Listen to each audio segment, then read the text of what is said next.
Hey, at least you're going on vacation.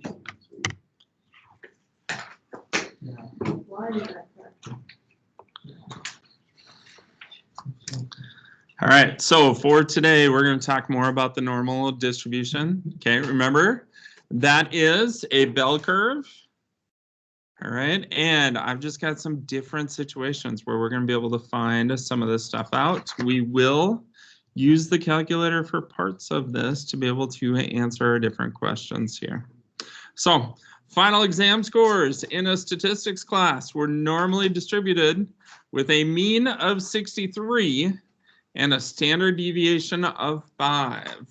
Find the probability that a randomly selected student scored more than 65 on the exam. Now, remember, if you are asked to graph this out, first of all, because it's normally distributed, it's going to be a bell, right? All right, so we've got our bell here.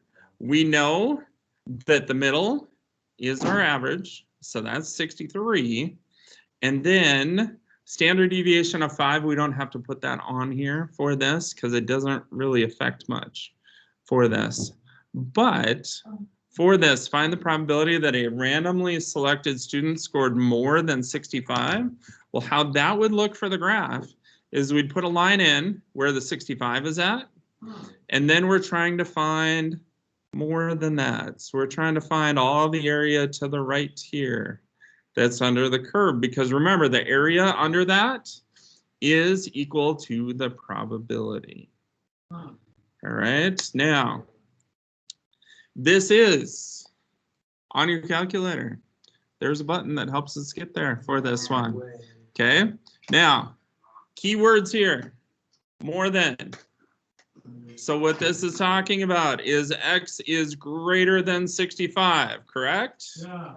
All right, so which one is that going to be when we're talking about inequalities there? It's going to be a CDF.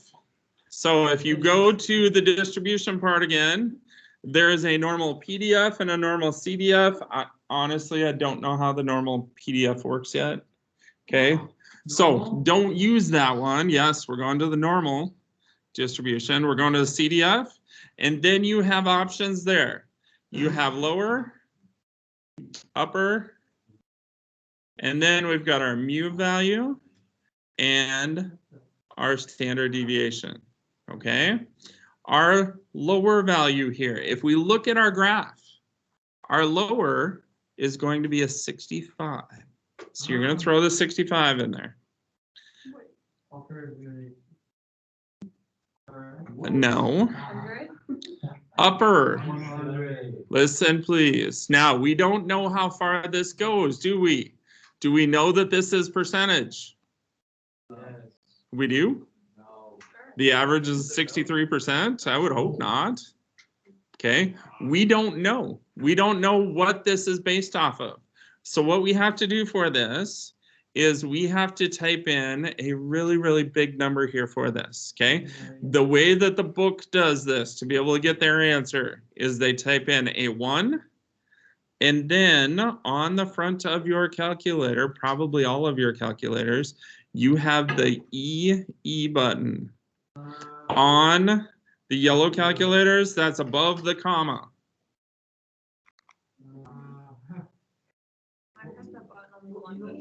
Right, only one E shows up on the calculator. All right, and then we're going to type a 99 behind it. That would be a big number, yes. Okay. It's okay, yeah. Okay, way to go.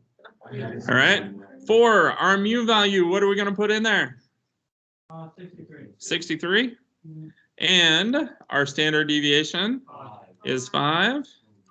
And then you hit enter until you get an answer of 34.46%. Let me see what you got. Okay, we're going to have to work on your calculator. I don't know where it's at. We'll figure it out though, Autumn. Okay? What? 6.34. You did what? Let me see what you did. Did you type in these four? These four? Let me see what you, let me see it. No, PDF has different options, so it's not that. Distribution, I went to normal. Normal CDF. Yeah, I did that. Not that time. Not that time, but I did the first time. Nice. Went to CDF, Okay. and then that was a 65. That Okay. was the one. The EE, and then 99. Yeah. And then that was 65. That was 5. Right. What the hey? Well, that's not right anyways. Say that. I'm gonna have to look into 65. All right. I will figure it out after that. Okay. I don't know what the deal is. We'll figure it out. I don't know what the deal is with yours either. I'll figure it out. Okay. All right. Just you two take the notes because once we get it figured out, it'll work. I promise. Okay. All right. So, ladies and gentlemen, those of you who did get it to work, any questions on that first one?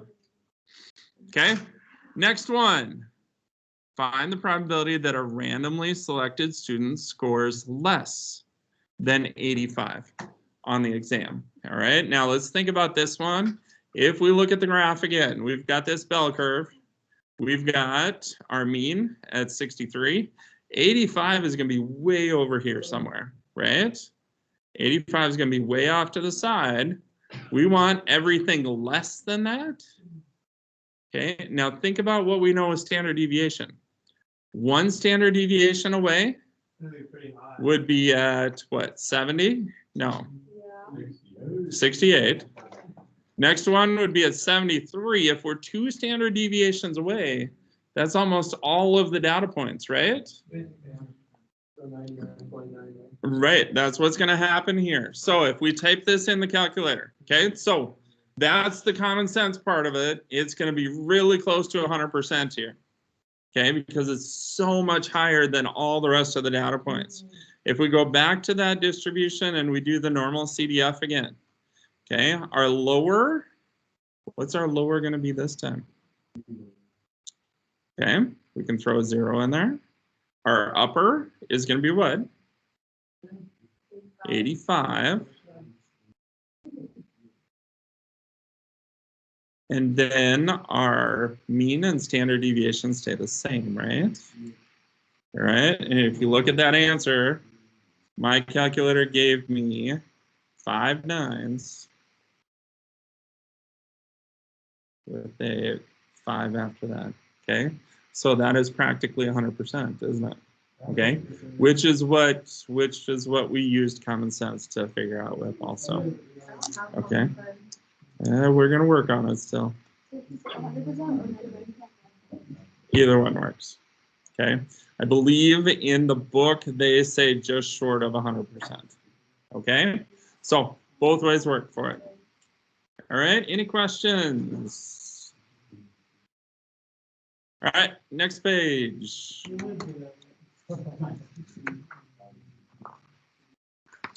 All right, we are going to find the 90th percentile, and then we're going to find the 70th percentile based on those same data points. All right, so once again, if we were to draw out our bell curve, okay, remember right down the middle is the what percentile? 50th, right? So our 50th percentile for this one would be 63. We're way over here at whatever our 90th is, and we want everything below that. Okay, so we know that's the 90th percentile. We don't know what the number is. We're going to try and find it. Okay, the book uses K for some reason. All right, now, hopefully, all of your calculators do this. Okay, we do have a button that'll help us figure this out too for the normal distribution.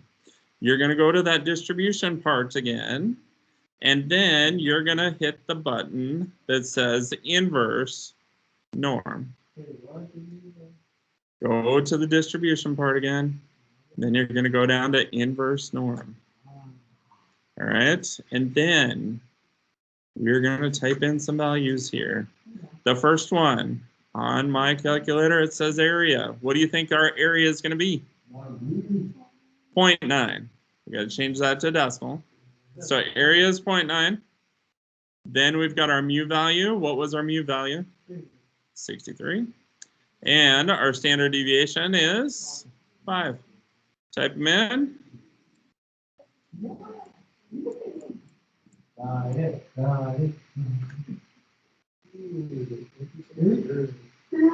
right, sorry, not percent. The number is 69.4. Wait, why is it not 0.694? Good question. This is not a percentile, is it? This is talking about the value at the 90th percentile. So for sure it has to be greater than 63, doesn't it? So we're just going to use that actual value there. All right. Now, go ahead, do the same thing for the 70th percentile. And let me know what you get.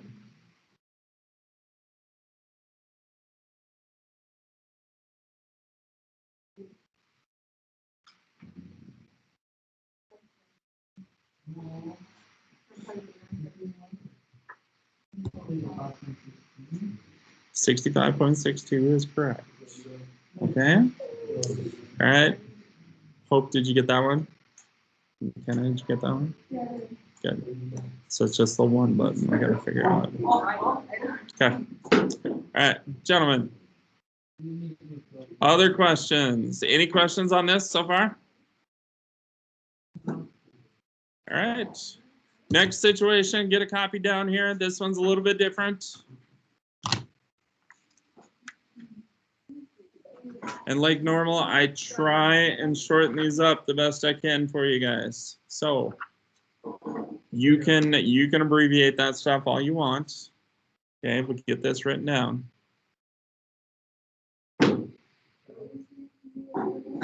last one, 65.62. Did you not get it? Oh, that's some weird thing where you put the left, the center, or the right. I'll have to take a look at it. I don't know. You think I'm gonna know right now?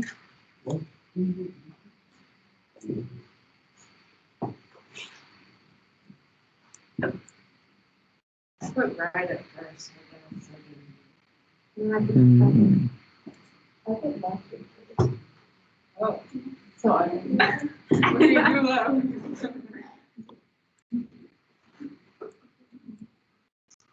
Yeah, if you do left, you get the right answer. What does So- that mean?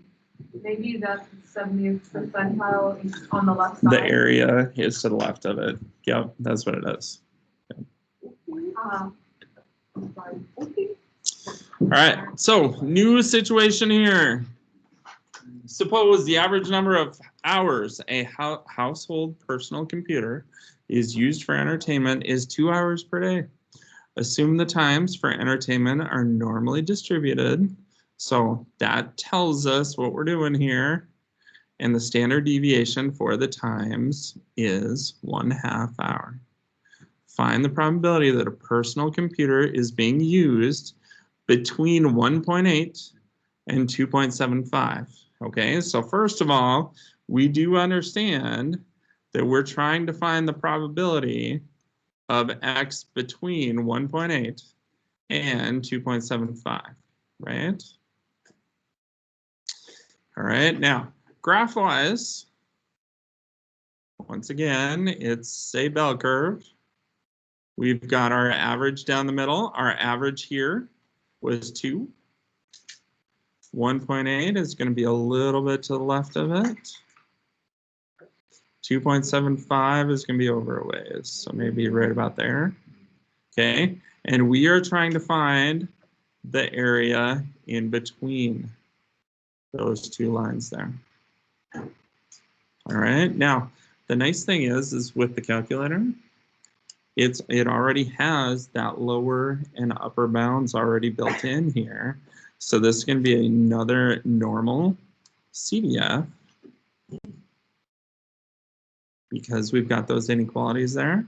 Our lower bound for this one is just going to be the 1.8. Our upper bound is 2.75. Our average is 2. And our standard deviation is 0.5.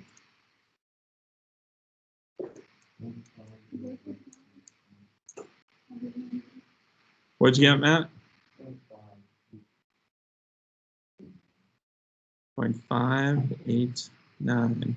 Now that is talking about probability. Eli, you asked earlier, well, do we change that? You know, this one is asking probability. So at this one, we definitely could change to like 58.9% if we wanted to. It's up to you which way you want to go here. Okay, so the button on the calculator, as long as we can get it to work and we figure out how it works, this one helps out quite a bit here. All right. Next one. Use the previous situation to find the IQR. What the heck is the IQR? Interquartile range. What does that mean? This is like the third quartile to the first. A third quartile to the first quartile. That's right. Okay. So the third quartile minus the first quartile, right? Well, the third quartile is what percentage? 75%. And the first is 25%, right? Okay. So we can use our inverse norm button then to be able to figure those out, right? So for the third quartile, we're doing our area is 0.75, and then our average was 2, and our standard deviation was what, 0.5?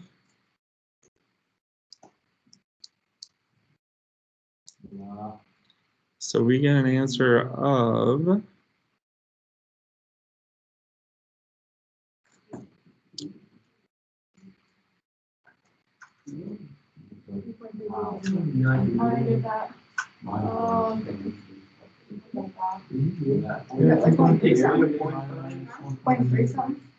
2.3372458. I just don't know what to do left side. What's center? I'm looking at the wrong problem. That would be a problem. All right. No, this is right. 2.34 is what you should get. Okay. And then, because the area, we have to change the percentage to a decimal here. Okay. And then you got to do the same thing for the other one.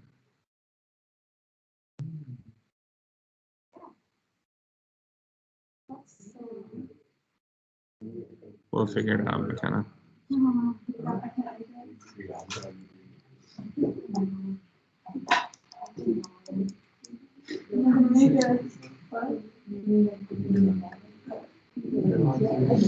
All right, so what we get here for our first quartile is 1.66 after you type that in the calculator. From there, we just subtract the two of them. All right.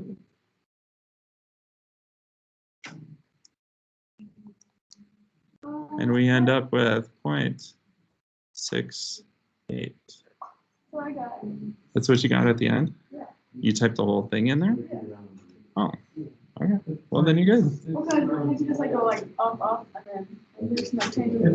Yeah, yeah. You're good. I did it right. Okay, you're good. Good. All right, ladies and gentlemen, any questions there at all?